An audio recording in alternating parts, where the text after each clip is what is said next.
दोस्तों welcome to my channel Shubham Medico. दोस्तों आज हम लोग हेड इंजरी के बहुत ही इम्पोर्टेंट टॉपिक के बारे में बात करने वाले हैं, जो कि हेड इंजरी के टाइप के अंतर्गत आता है। कंफ्यूजन एंड कंट्यूजन के बारे में बात करने वाले हैं। जानने से पहले यदि हमारे चैनल को आप सब्सक्राइब नहीं किए हैं तो सब्सक्राइब जरूर कर ले। दोस्तों कंफ्यूजन किसे कहते हैं? दोस्तों हम लोग कंफ्यूजन के बारे में बात करने वाले हैं। यह हेड इंजरी का टाइप है। दोस्तों कंफ्यूजन किसे कहते हैं? यह माइल्ड ट्रॉमेटिक ब्रेन इंजरी है। दोस्तों इसे माइल्ड ट्रॉमेटिक ब्रेन इंजरी के नाम से भी जानते हैं। Functional disturbance without damage brain.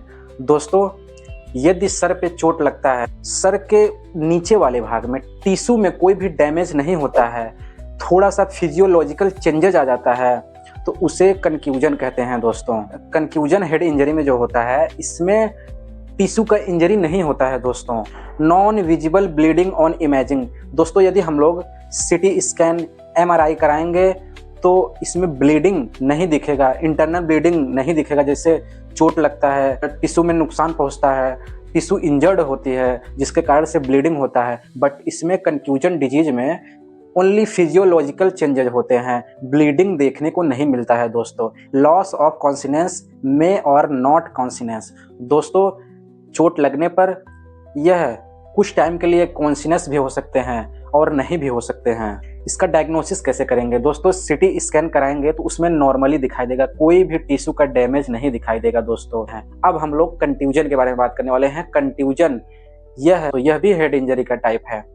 तो हम लोग कंफ्यूजन के बारे में अब बात करने वाले हैं। कंफ्यूजन किसे कहते हैं? दोस्तों हम लोग कंफ्यूजन में देखते हैं टी लगा हुआ है, तो टी मतलब कि टूटना से रिलेटेड कर लेंगे। टूटना मतलब कि कोई भी बोन जो है क्रैक हो जाता है, तो उसे हम लोग कंफ्यूजन कहते हैं। इसमें टिश्यू का जो होता है इंजर्ड होता है, तो मॉडरेट भी हो सकता है, सीवियर भी हो सकता है। दोस्तों structural damage with visible imaging bruising का डायग्नोसिस में सीटी स्कैन एमआरआई करेंगे तो इसके अंदर टिश्यू इंजर्ड हुआ रहता है, जिसके कारण से ब्लीडिंग हुआ रहता है, ब्लूइसिंग चोट लगने के कारण। दोस्तों लोकलाइज हिमोरेज इन ब्रेन।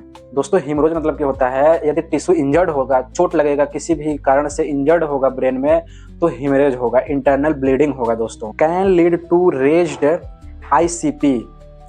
दोस्तों यदि इंट्राक्रैनियल प्रेशर अगर बढ़ेगा, हर्निएशन होगा। हर्निएशन मतलब होता क्या है? हर्निएशन मतलब कि इंट्राक्रैनियल प्रेशर जब बढ़ेगा तो हर्निएशन मीन्स हर्निया से रिलेटेड करेंगे। दोस्तों वहाँ का वाल होगा वीकनेस हो जाएगा, तो अंदर का जो इंटरनल ऑर्गन होगा वो बाहर की तरफ उभरा उभरा दिखाई देगा। दोस्तों यह कंफ्यूजन का लक्षण देखने को मिलता है। इसके सिम्टम्स के बारे में बात कर लेते हैं। फोकल डिफोसिटीज होगा। दोस्तों फोकल डिफोसिटी मतलब होता क्या है? सिम्टम्स में वीकनेस हो सकता है, एफेसिया हो सकता है। दोस्तों एफेसिया मीन्स होता है अचानक सा बोली बंद हो जाना, सीवियर कॉन्शियस में चले जाना। दोस्तों यदि हम लोग इसका डायग्नोसिस करेंगे, सीटी स्कैन एमआरआई कराएंगे, फोकल डिफिसिटी देखने को मिलता है। दोस्तों ब्लीडिंग भी दिख सकता है। तो अब आप लोग समझ गए होंगे कंफ्यूजन एंड कंट्यूजन में होता क्या है। दोस्तों कंफ्यूजन जो होता है इसमें टिश्यू इंजर्ड नहीं होता है।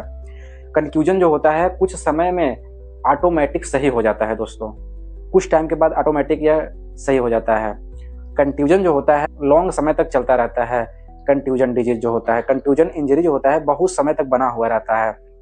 इसमें जो होता है इंटरनल ब्लीडिंग भी हो सकता है, किसी भी बोन का क्रैक भी हो सकता है। दोस्तों अब आप लोग समझ गए होंगे कंफ्यूजन एंड कंट्यूजन में डिफरेंस क्या होता है, किसे कहते हैं। दोस्तों ऐसे वीडियो पाने के लिए हमारे चैनल को लाइक शेयर सब्सक्राइब जरूर करें। दोस्तों धन्यवाद।